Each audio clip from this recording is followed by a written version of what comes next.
Jai Hind, I am Vivek sir and the director of Nandini English classes. I hope you and your family will be very happy.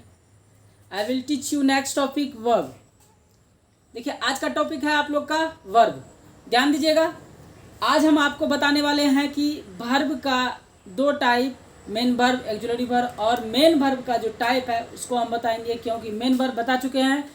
जो भी 11th class के बच्चे हैं वो इसको देखिए। और एक बात और कहना चाहेंगे, 11th क्लास के लिए अलग से हम बुक का जो है 11th का जो रेनबो पार्ट 1 है इसका हम क्लास देने जा रहे हैं, ठीक है ना। आप लोग एक अलग, यानी एक दिन ग्रामर होगा, एक दिन बुक होगा, एक दिन ग्रामर होगा, एक दिन बुक होगा, इस तरह से आपका क्लास चलता रहेगा। तो आप लोग से एक बात हम कहना चाहेंगे कि फोकस कुछ ऐसा रखो कि आप और आपके सपनों के बीच कोई ना आ सके। समझ गए होंगे कि आप लोग हम क्या कहना चाहते हैं। उड़ नहीं सकते तो दौड़ो, उड़ नहीं सकते तो दौड़ो, दौड़ नहीं सकते तो चलो, और चल नहीं सकते तो रेंगो, लेकिन हिम्मत मत हारो, आगे बढ़ते रहो। इस चीज़ पे ध्यान रखिएगा, हिम्मत कभी नहीं हारना है, आगे बढ़ते रहना है। आज न कल सफलता तो मिलेगी ही मिलेगी, है कि ना। मेहनत करना है, अपना फल की चिंता नहीं करना है। तो हम आपको आज बताएंगे मेन वर्ब का कितना टाइप होता है। तो आप लोग ध्यान से देखिए और समझने का कोशिश कीजिए। तो हम एक बात और आप लोग से कहना चाहते हैं कि पीडीएफ के बारे में जो बताया 11th का, कि उसका ऑब्जेक्टिव और सब्जेक्टिव दोनों पीडीएफ देंगे आपको फ्री ऑफ कॉस्ट। बट आपको जो है बुक का जो अंदर का बात है, यानी चैप्टर वाइज चैप्टर, प्रोज और पोएट्री जो बताएंगे, वो हर चैप्टर का अलग से क्लास देंगे, ऑब्जेक्टिव का अलग क्लास देंगे, सब्जेक्टिव का अलग क्लास देंगे। सारा क्लास आपको करना है पर डे। अगर आप लोग अंग्रेजी रीड करते हैं, स्टडी करते हैं, तो ये गारंटी देते हैं आपको पढ़ने भी आ जाएगा और सीखना तो है ही, है ना। तो सबसे पहले आज जो मेन वर्ब का जो पार्ट है उसके बारे में जानते हैं। तो सबसे पहले अगर हम लिखते हैं यहाँ पे मेन वर्ब के बारे में, तो देखिए there are two types of main verb. Actual में मेन वर्ब का कितना टाइप है? दो टाइप है ना। मेन वर्ब का कितना टाइप है? दो टाइप है। तो वो दोनों टाइप का देखिए नाम क्या है। तो पहला टाइप का नाम है ट्रांजिटिव मेन वर्ब। क्या नाम है? Transitive main verb. इसको सकर्मक क्रिया कहते हैं। क्या कहते हैं? सकर्मक क्रिया। दूसरा है आपका इंट्रांजिटिव मेन वर्ब। क्या है? Intransitive main verb. इसको अकर्मक क्रिया कहते हैं हिंदी में। देखिए बचपन में अगर आप हिंदी ग्रामर पढ़े होंगे तो उसमें बताया होगा सकर्मक क्रिया क्या होता है, अकर्मक क्रिया क्या होता है। देखिए अगर कोई वर्ब टेक करता है, यानी ऑब्जेक्ट को टेक करता है, टेक मतलब क्या होता है? लेकर आता है, लेता है, तो उसको हम लोग सकर्मक क्रिया कहते हैं। यानी अगर इंग्लिश में कहा जाए तो ट्रांजिटिव मेन वर्ब कहते हैं। देखिए सबसे बड़ी बात ये है कि आप लोगों को जो हम कल होमवर्क दिए थे, होमवर्क नहीं दिए थे, आप लोग को बनाने दिए थे, आप लोग हमको अभी तक कमेंट नहीं किए हैं। दोस्तों अगर आप लोग कमेंट नहीं कीजिएगा तो हमको कैसे पता चलेगा कि आप लोग करते क्या है ना। सिर्फ आप लोग वीडियो देखे हो गया कहानी खत्म, ऐसा नहीं करना है। आप लोग को क्लास अगर रेगुलर करना है, वाइजन डेली आपको कमेंट करना पड़ेगा, और कमेंट कीजिएगा तब हमको पता चलेगा। जितना हो सके, जितना आदमी से जुड़ सकते हैं, चाहे कोई भी पर्सन हो, चाहे वह टीचिंग करने के लिए क्यों ना हो। अगर कोई टीचर चाहता है कि हम पढ़ने के लिए नहीं पढ़ाने के लिए पढ़ेंगे तो वो भी मेरा क्लास कर सकते हैं, है ना। 11 12 तो है ही, उसके बाद आपको 4 से लेके 12 तक का भी जो भी बच्चा है वो भी मेरा क्लास कर सकते हैं। मतलब सबके लिए ये ग्रामर इक्वल है ना, सबके लिए है। जो हम बेसिक लेवल से समझाने का कोशिश करते हैं ताकि आपको समझ में आ जाए। तो प्लीज़ आप लोग ध्यान दीजिए हम क्या कहना चाहते हैं। देखिए ट्रांजिटिव मेन वर्ब और इंट्रांजिटिव मेन वर्ब, ये मेन वर्ब का दो एक्चुअल में पार्ट है ना। और इसका जो है प्रयोग के आधार पे कितना है ये भी हम बताएंगे। तो आप लोग पेशेंस रखिए, सारा बात बताएंगे। तो सबसे पहले हम लोग ट्रांजिटिव जानते हैं क्या होता है। तो पहला नंबर देंगे ट्रांजिटिव। क्या देंगे? Transitive main verb. तो हम बताएं, देखिए ट्रांजिटिव मेन वर्ब का मतलब होता है, अगर आप लोग लिखना चाहते हैं तो अपना नोटबुक में लिख सकते हैं, कहीं नोट देके। ट्रांजिटिव वर्ब का मतलब होता है ऐसा वर्ब जो ऑब्जेक्ट लेके आता है, वह ट्रांजिटिव मेन वर्ब कहलाता है। और एक बात, मेन वर्ब तो जानते हैं कि अगर कोई सेंटेंस में सिंगल वर्ब है तो वो मेन वर्ब कहलाता है। लेकिन अगर हेल्पिंग वर्ब की बात किया जाए तो एक सेंटेंस में अगर बहुत सारा वर्ब है, यानी एक से अधिक है, मोर देन वन है, तो भाईजान एक काम कीजिएगा आप लोग कि उसमें जैसे क्या कहते हैं, जो लास्ट में होगा यानी जो राइट साइड वर्ब होगा, राइट साइड वर्ब जो होगा उसको आप मेन वर्ब, अब बाद बाकी जो वर्ब बचेगा लेफ्ट साइड वो आपका एक्सिलरी वर्ब हो जाएगा। ठीक है ना? तो आप लोग यही कोशिश कीजिएगा। तो हम उम्मीद करते हैं कि आप लोग इसको समझने का कोशिश कीजिएगा। हम फिर से बता रहे हैं, देखिए आपको हम बताए थे कि मेन वर्ब का एक्चुअल में कितना पार्ट होता है, 2 पार्ट होता है। ठीक है ना? तो दोनों पार्ट क्या क्या होता है तो हम लिख दिए यहाँ पे। सबसे पहले हम ट्रांजिटिव मेन वर्ब क्या होता है उसको हम बता देते हैं। ट्रांजिटिव मेन वर्ब का मतलब होता है कोई ऐसा वर्ब जो ऑब्जेक्ट लेके आता है, यानी टेकन द ऑब्जेक्ट। तो सबसे पहले हम यहाँ जैसे एग्जाम्पल दे रहे हैं, जैसे हम यहाँ लिखेंगे आई एट अ मैंगो।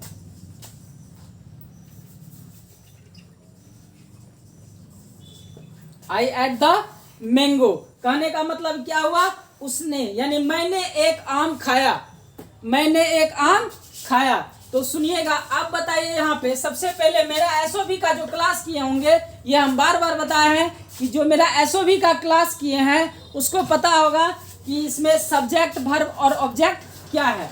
तो देखिए यहाँ पे सबसे पहले ये आपका सब्जेक्ट हो गया, ये आपका वर्ब हो गया, ये आपका ऑब्जेक्ट हो गया। अब बताइए भाईजान, इसमें जो है कितना वर्ब है, एक वर्ब है यानी सिंगल वर्ब है। इसका मतलब ये कौन वर्ब हुआ, मेन वर्ब। और ये वर्ब आपका क्या लेके आता है, ऑब्जेक्ट लेके आता है। बताइए वर्ब के साथ ऑब्जेक्ट हुआ ना। ऑब्जेक्ट का कहने का मतलब होगा ऐसा वर्ब जिस पर, यानी ऐसा वर्ब जिसका किसी के ऊपर इफेक्ट पड़े। जैसे कि एट मतलब होता है खाना, यानी कोई चीज़ को खाना, इसका इफेक्ट किसके ऊपर जा रहा है, मैंगो के ऊपर, यानी मैंगो को खाया जा रहा है। अगर मैंगो खा रहे हैं तो वो खत्म हो रहा है ना, तो वही बात हुआ, इसके ऊपर इफेक्ट हुआ, तो इसका मतलब ये ऑब्जेक्ट हुआ। और ये ऑब्जेक्ट अगर ये वर्ब लेके आया तो इसका मतलब ये कौन वर्ब हो गया आपका, ट्रांजिटिव मेन वर्ब। तो आप लोग इसको जल्दी से जल्दी शॉर्ट स्किम कर लीजिए और इसको उतार लीजिए नोटबुक में।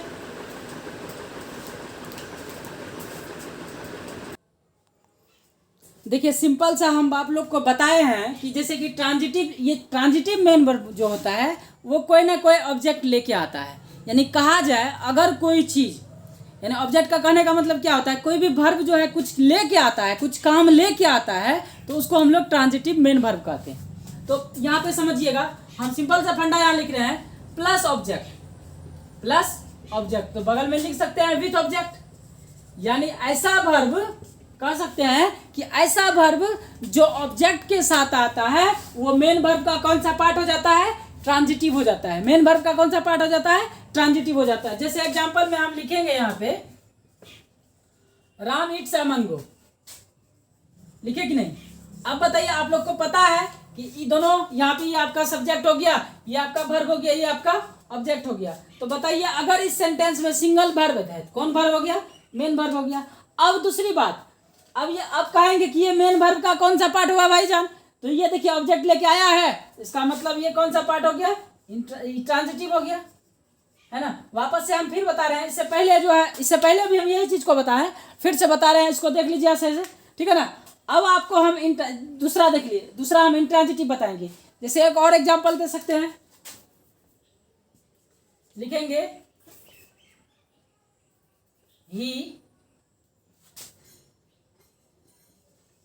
he laughs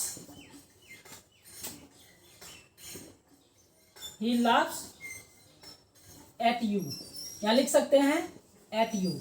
कहने का मतलब क्या हुआ, तुम पर हंसता है, वह तुम पर हंसता है। देखिए इस पे इफेक्ट हुआ, ये देखिए ऑब्जेक्ट लेके आया, अब ये आपका वर्ब हुआ, ये आपका सब्जेक्ट हुआ। तो भाईजान बताइए, ये आपका सिंगल वर्ब है सेंटेंस में, इसका मतलब ये कौन वर्ब हुआ, मेन वर्ब हुआ कि नहीं। समझ में आ रहा है हम क्या बोल रहे हैं? यानी अगर लिखेंगे यहाँ देखिए, इस सेंटेंस में एक वर्ब हुआ तो मेन वर्ब हुआ, और मेन वर्ब का ये कौन सा पार्ट हो गया? ट्रांजिटिव हो गया। यहाँ लिख सकते हैं। यानी तो अगर इसको इरेज करते हैं, अगर इसी का एग्जाम्पल हम दूसरा एग्जाम्पल दे रहे हैं। देखिए अगर ये एग्जाम्पल समझ में नहीं आया, दूसरा अगर हम यहाँ पे लिखेंगे ही laughs एट यू का मतलब है तुम पर, यानी आप पर वो हंसता है। तो अगर किसी पे आप हंसते हैं तो इफेक्ट होता है कि ना उसको। अगर उस पर इंटरटेनमेंट वाला हंसी करते हैं, हंसी मजाक करते हैं, तो वो हंसेगा। अगर नहीं कीजिएगा तो उसको दिल में बुरा लगेगा, कुछ ना कुछ इफेक्ट होगा ना। तो ये इफेक्ट किस पर पड़ा? इस पर पड़ा। इसका मतलब ये क्या है? ऑब्जेक्ट है। अगर भाईजान ये ऑब्जेक्ट है, यहाँ पे देखिए ये तो वर्ब है, ये तो जानते हैं वर्ब है। लाभ मतलब क्या होता है? हंसना। इसका ये B5 है, लाफ्स हो गया, हंसता है।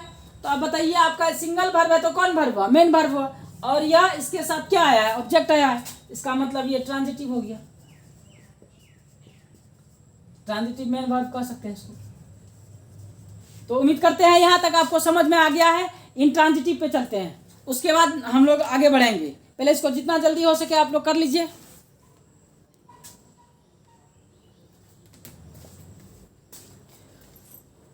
देखिए उम्मीदों पे दुनिया टिकी हुई है। आप भी उम्मीद में लगे हैं आज न कल हमको सफलता मिलेगी, हम भी कभी न कभी अंग्रेजी अच्छे से सीखेंगे और बोलेंगे। तो भाईजान ग्रामेटिकल नॉलेज होना चाहिए। लेकिन एक बात है कि स्पोकन और ग्रामर में आसमान धरती का फर्क है। अगर कोई ग्रामर नहीं भी जानता है, स्पोकन जान सकता है वो, है ना। उसके लिए आपको थोड़ा सा मेहनत करना पड़ेगा, बहुत सारा वर्ड को याद करना पड़ेगा, है ना। लेकिन ग्रामर का जो भी होता है, कहीं कहीं अगर मिस होता है तो वहाँ पे हम ग्रामर मिला के इंग्लिश बोल देते हैं। अब आते हैं इंट्रांजिटिव। इंट्रांजिटिव अपने ध्यान से देखिएगा, आप देख के समझने का कोशिश कीजिएगा, है ना। देखिए अब दूसरा क्या है? इंट्रांजिटिव। हम क्या बताएं? जो लेकर नहीं आता है, यानी माइनस ऑब्जेक्ट कर सकते हैं। माइनस ऑब्जेक्ट का मतलब होता है विदाउट ऑब्जेक्ट। जो बिना ऑब्जेक्ट का आए उसे क्या कहते हैं? इंट्रांजिटिव मेन वर्ब कहते हैं। देख लीजिए बिना ऑब्जेक्ट का, अगर हम कहेंगे ही इट्स इन द मार्केट, वह बाजार में खाता है। क्या खाता है भाई? कुछ तो है? नहीं है, कुछ नहीं है। इफेक्ट देखिए, ये खाने का इफेक्ट कहीं ना कहीं पड़ ही नहीं रहा है। ऑब्जेक्ट रहता, यानी वर्ब का इफेक्ट कहीं पड़ता, ऑब्जेक्ट रहता तब ना। ऑब्जेक्ट है ही नहीं। यहाँ देखिए सिंगल वर्ब, ये आपका क्या हो गया? सब्जेक्ट हो गया, ये आपका वर्ब हो गया, और ये आपका अदर वर्ड हो गया। इसको रेस्ट भी कहते हैं, अदर वर्ड हो गया। अब देखिए इसके साथ ऑब्जेक्ट नहीं है, इसका मतलब ये मेन वर्ब है। सिंगल वर्ब है तो मेन वर्ब है, लेकिन मेन वर्ब का कौन पार्ट है? इंट्रांजिटिव है। क्यों है भाई इंट्रांजिटिव? क्योंकि इसके साथ ऑब्जेक्ट नहीं आया, बिना ऑब्जेक्ट का है। तो आप इसको लिख सकते हैं intransitive main verb. Main verb. तो देखिए समझ में आ गया है, तो इसको फटाफट उतार लीजिए। जितना जल्दी हो सके आप लोग इसको उतारिए और समझने का कोशिश कीजिए। देखिए आप लोग को हम कोशिश करते हैं बढ़िया से समझाने का, ठीक है ना। तो आप लोग हमको कमेंट में जरूर बताइए समझ में आया या नहीं। प्लीज इसको शॉर्ट स्क्रीन कर लीजिए।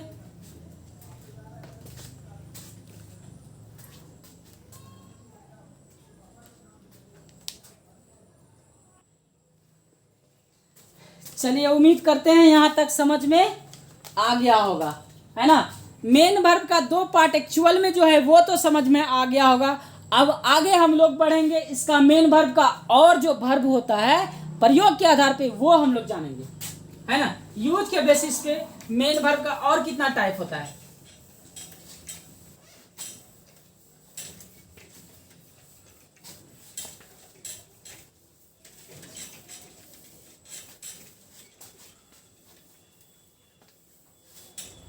जुनून पैदा कीजिए अपने आप में, जब तक नहीं कीजिएगा तो कुछ नहीं होने वाला है ना। अपने आप में लाइए। देखिए बिना मेहनत किए कुछ नहीं होता है। तो अब देखिए देयर आर, यहां पे लिख सकते हैं मेन वर्ब का। There are 3 types of main verb on the basis of use. प्रयोग के आधार पे मेन वर्ब का कितना पार्ट हो गया? 3 पार्ट हो गया। कौन कौन है? आज हम सिर्फ पार्ट का नाम लिए हैं। कल हम आपको क्लियर करेंगे। तो देखिए ए में एक ग्रुप में देखिए क्या क्या है। एक ग्रुप में है ट्रांजिटिव, जो हम लोग जान चुके हैं, यानी आप सिर्फ ट्रांजिटिव वर्ब दीजिए ए में। और इसी का दूसरा में है इंट्रांजिटिव, ये देखिए मेन वर्ब का आपका लिख रहे हैं। चलिए बी में, ये तो आपका ए पार्ट, ए का 2 पार्ट हो गया और दोनों हम लोग पढ़ चुके हैं। चलिए बी में आते हैं। बी में आपका आएगा फिनाइट, फिनाइट, फिनाइट वर्ब ए पार्ट में। और दूसरा में आएगा इनफिनाइट, इनफिनाइट वर्ब। चलिए यहां तक हो गया। अब इसका देखिए सी, सी अगर नहीं दिखता है तो हम यहां लिख देंगे सी। सी में देखिए पहला में देखिए रेगुलर वर्ब, रेगुलर वर्ब।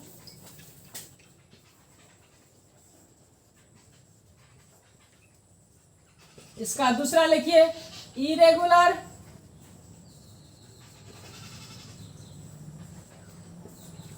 है कि नहीं। ये देखिए 3 गो है, ए बी सी, ये तीनों लिख दिया है। ये दोनों बता चुके हैं, ये दोनों रह गया है। कल हम इसका क्लास देंगे, ठीक है ना। तो आप लोग से उम्मीद करते हैं कि अगर समझ में आया तो हमको कमेंट में बताइए जरूर, है ना। देखिए जितना ज़्यादा कमेंट मेरे पास आएगा उतना बेटर होगा, क्योंकि हम इससे जानेंगे कि आप लोग को कितना समझ में आ रहा है, कितना नहीं आ रहा है ना। आप लोग से यही एक उम्मीद है कि आप लोग स्टडी कर रहे हैं या नहीं कर रहे हैं, क्योंकि हम तो आपके पास जा नहीं सकते हैं, हमको तो देख सकते हैं, हम तो आपको नहीं देख सकते हैं। आप हमको देख सकते हैं बट हम आपको नहीं देख सकते हैं। इसीलिए उम्मीद करते हैं कमेंट अगर करते हैं, कमेंट से तो हमको समझ में आ जाएगा कि आप करते क्या हैं। आखिर में आप अपने पेरेंट्स को ठग रहे हैं या अपने आप को ठग रहे हैं, क्या कर रहे हैं ये तो किसी को पता नहीं है। बट अगर कमेंट कीजिएगा हमको पता चल जाएगा आप ठग रहे हैं कि क्या कर रहे हैं, ठीक है ना। क्योंकि हम क्वेश्चन करेंगे, आपको जवाब देना होगा, ठीक है ना। तो ये तीनों जो है मेन वर्ब का जो है प्रयोग के बेसिस पे जो है 3 को है ABC, ये तीनों आपको हम लिख दिए हैं। कल हम इसका क्लियरली क्लास करेंगे। एक और बात, 11th का PDF हम बार बार कह रहे हैं, तैयार हो चुका है, चाहे वो ऑब्जेक्टिव हो चाहे वो सब्जेक्टिव हो। इसके लिए आप कांटेक्ट हमको कर सकते हैं। आपको हम PDF जो है फ्री ऑफ कॉस्ट में देंगे, कोई भी स्टूडेंट हो। लेकिन बुक के लिए आपको हमसे संपर्क करना पड़ेगा, क्योंकि बुक में कुछ ना कुछ प्राइस लगेगा, है ना। बिना प्राइस का तो काम नहीं होगा। फ्री ऑफ कॉस्ट में थोड़ा सा हमारा भी प्राइस लगा है ना। इसीलिए आपको जो है PDF हम जो है फ्री ऑफ कॉस्ट में जाएंगे, चाहे वो ऑब्जेक्टिव हो चाहे वो सब्जेक्टिव हो, है ना। ग्रामर तो आपको फ्री ऑफ कॉस्ट में तो पढ़ा ही रहे हैं, टेंशन नहीं लेना है ना। आपके लिए ही सारा काम कर रहे हैं। आप लोग थोड़ा सा हमको मदद कीजिए, मेरा वीडियो को आप लोग शेयर कीजिए जितना हो सके। अगर अच्छा लगता है तो, अगर अच्छा नहीं लगता है तो क्यों शेयर कीजिएगा, है ना। तो आज का क्लास यहाँ तक ही। जय हिंद।